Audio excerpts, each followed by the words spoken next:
Hi hello welcome to AK Delight. ಎಲ್ಲರಿಗೂ ನಮಸ್ಕಾರ. ನಾನು ನಿಮ್ಮ ಅಕ್ಷತಾ.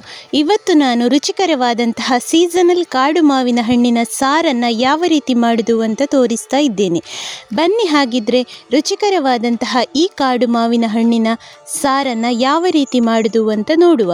ಅದಕ್ಕೂ ಮೊದಲು ಯಾರೆಲ್ಲ ನಮ್ಮ ಚಾನೆಲ್ಗೆ ಸಬ್ಸ್ಕ್ರೈಬ್ ಮಾಡಲಿಲ್ವೋ ಸಬ್ಸ್ಕ್ರೈಬ್ ಮಾಡಿ, ಹಾಗೆ ವಿಡಿಯೋನ ಫುಲ್ ನೋಡಿ ಸಪೋರ್ಟ್ ಮಾಡಿ.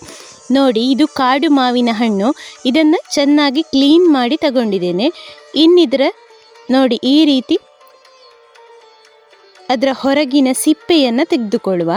ಸಾರು ಮಾಡಲಿಕ್ಕೆ ನಾವು ಈ ರೀತಿ ಹೊರಗಿನ ಸಿಪ್ಪೆಯನ್ನು ತೆಗೆದುಕೊಳ್ಬೇಕು. ಫಸ್ಟಿಗೆ ಈ ರೀತಿ ಎಲ್ಲ ಮಾವಿನ ಹಣ್ಣಿನ ಸಿಪ್ಪೆಯನ್ನು ತೆಗೆದು ಒಂದು ಪಾತ್ರೆಗೆ ಹಾಕಿಕೊಳ್ಳಿ. ಕೆಲವು ಮಾವಿನ ಹಣ್ಣಿನ ಒಳಗೆ ಹುಳ ಎಲ್ಲ ಇರ್ತದೆ, ಚೆನ್ನಾಗಿ ನೋಡಿ ಕ್ಲೀನ್ ಮಾಡಿ ಈ ರೀತಿ ಹಾಕಿಕೊಳ್ಳಿ.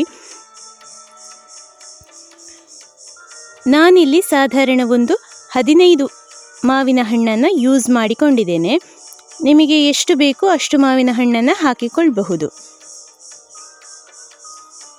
ನೋಡಿ, ಎಲ್ಲ ಮಾವಿನ ಹಣ್ಣಿನ ಸಿಪ್ಪೆಯನ್ನು ಈ ರೀತಿ ತೆಗೆದು ಇಟ್ಟುಕೊಂಡಿದ್ದೇನೆ. ಇನ್ನು ಈ ರೀತಿ ಖಾಲಿ ಸಿಪ್ಪೆಯನ್ನು ಮಾತ್ರ ಒಂದು ಪಾತ್ರೆಗೆ ಹಾಕಿ ಇದಕ್ಕೆ ಸ್ವಲ್ಪ ನೀರು ಹಾಕಿ ಚೆನ್ನಾಗಿ ಮಾವಿನ ಹಣ್ಣಿನ ರಸ ಎಲ್ಲ ಇದ್ದರೆ ಈ ರೀತಿ ಸಿಪ್ಪೆಯಲ್ಲಿರುವಂತಹ ರಸವನ್ನೆಲ್ಲ ತೆಗೆದು ಈ ರೀತಿ ನಾವು ಯಾವ ಪಾತ್ರೆಯಲ್ಲಿ ಮಾವಿನ ಹಣ್ಣನ್ನು ಸಾರು ಮಾಡ್ತೇವೋ ಅದೇ ಪಾತ್ರೆಗೆ ಹಾಕಿಕೊಂಡ್ರೆ ಆಯಿತು.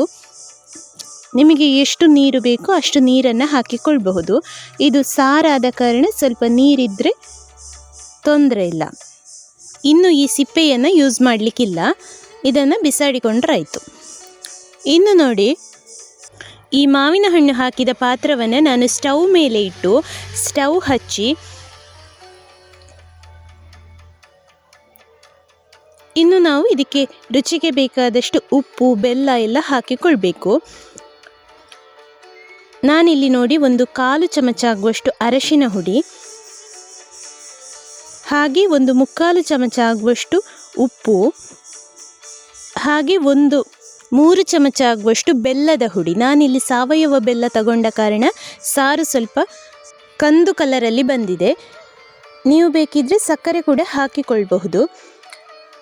ಇನ್ನಿದಕ್ಕೆ ನೋಡಿ, ಒಂದು ಹಸಿಮೆಣಸನ್ನು ಈ ರೀತಿ ಕಟ್ ಮಾಡಿ ಹಾಕಿಕೊಂಡಿದ್ದೇನೆ.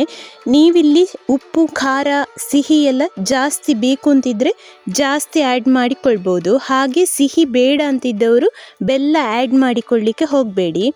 ಮಾವಿನ ಹಣ್ಣು ಸ್ವಲ್ಪ ಹುಳಿ ಇದ್ದರೆ ಸ್ವಲ್ಪ ಸಿಹಿ ಜಾಸ್ತಿ ಬೇಕಾಗ್ತದೆ, ಅದು ಬೇಯುವಾಗ ಹುಳಿ ಬಿಟ್ಟುಕೊಳ್ತದೆ.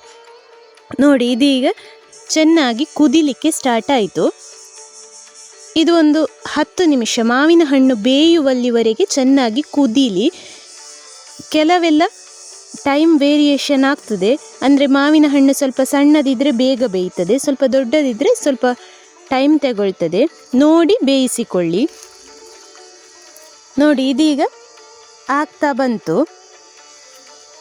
ಇಲ್ಲಿ ನಾವು ಸಾವಯವ ಬೆಲ್ಲ ಯೂಸ್ ಮಾಡಿದ ಕಾರಣ ಇದು ಸ್ವಲ್ಪ ಕಪ್ಪು ಕಲರಲ್ಲಿ ಕಾಣ್ತದೆ. ಕಲರ್ ಸ್ವಲ್ಪ ಡಿಮ್ ಆಗಿದೆ, ಇಲ್ಲ ಅಂತಾದರೆ ಮಾವಿನ ಹಣ್ಣಿನ ಬಣ್ಣದಲ್ಲೇ ಇರ್ತದೆ. ಸ್ನೇಹಿತರೆ, ಈ ಮಾವಿನ ಹಣ್ಣು ಸಿಗುವ ಟೈಮಲ್ಲಿ ಈ ರೀತಿ ಕಾಡು ಮಾವಿನ ಹಣ್ಣಿನ ಸಾರನ್ನು ಒಂದ್ಸಲ ಎಲ್ಲರೂ ಖಂಡಿತ ಟ್ರೈ ಮಾಡಿ ನೋಡಿ. ತುಂಬಾ ಸುಲಭವಾಗಿ ತುಂಬಾ ರುಚಿಯಾದಂತಹ ಈ ಸಾರು ಖಂಡಿತ ಎಲ್ಲರಿಗೂ ಇಷ್ಟ ಆಗ್ತದೆ.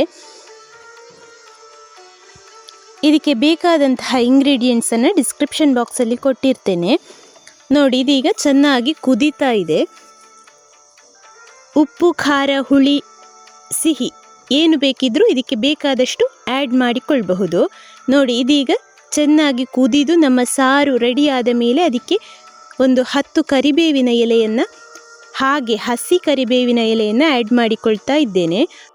ಇನ್ನಿದಕ್ಕೆ ತೆಂಗಿನೆಣ್ಣೆಯಲ್ಲಿ ಒಂದು 10 ಎಸಳು ಬೆಳ್ಳುಳ್ಳಿ, ಹಾಗೆ ಒಂದು ಅರ್ಧ ಚಮಚ ಆಗುವಷ್ಟು ಸಾಸಿವೆಯನ್ನು ಹಾಕಿ ಒಂದು ಒಗ್ಗರಣೆ ಕೊಟ್ಟರೆ ರುಚಿಕರವಾದಂತಹ ಮಾವಿನ ಹಣ್ಣಿನ ಸಾರು ರೆಡಿಯಾಗ್ತದೆ.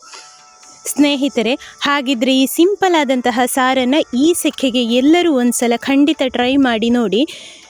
ಹಾಗಿದ್ರೆ ಒಂದು ಲೈಕ್ ಕೊಟ್ಟು ಶೇರ್ ಮಾಡಿ, ಸಬ್ಸ್ಕ್ರೈಬ್ ಮಾಡಿ, ಹಾಗೆ ಬೆಲ್ ಐಕಾನನ್ನು ಪ್ರೆಸ್ ಮಾಡಿ. ಮುಂದಿನ ವಿಡಿಯೋದೊಂದಿಗೆ ಸಿಗೋಣ. Thank you.